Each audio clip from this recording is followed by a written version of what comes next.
Ready to ditch Mega, but not sure how to cancel your subscription without losing your precious files? Let's get that sorted out in a flash. First, head over to Mega.io and log into your account using your email and password. Make sure you're logging into the account associated with the subscription you want to cancel. Once you're logged in, look for your profile icon or settings menu. It's usually in the top right corner, but Mega might shuffle things around sometimes. Click on that icon or menu, and then find the section related to your subscription or billing information. It might be labeled subscription, billing, account, or something similar. Now, look for a cancel subscription button or link. It might be hidden a bit, so scan the page carefully. Once you find it, click on it. Mega will likely ask you to confirm your cancellation. Read the information carefully, as they might try to offer you a discount or explain the consequences of canceling. If you're sure, proceed with the cancellation.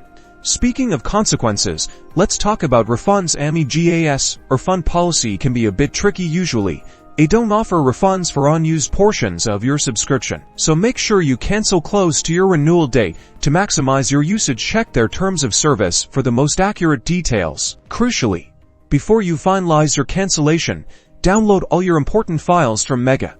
Once your subscription is terminated, you might lose access to your data. Use MEGAS download feature or their Mega desktop app to back up everything you need. After you download your files to your preferred device, that's it.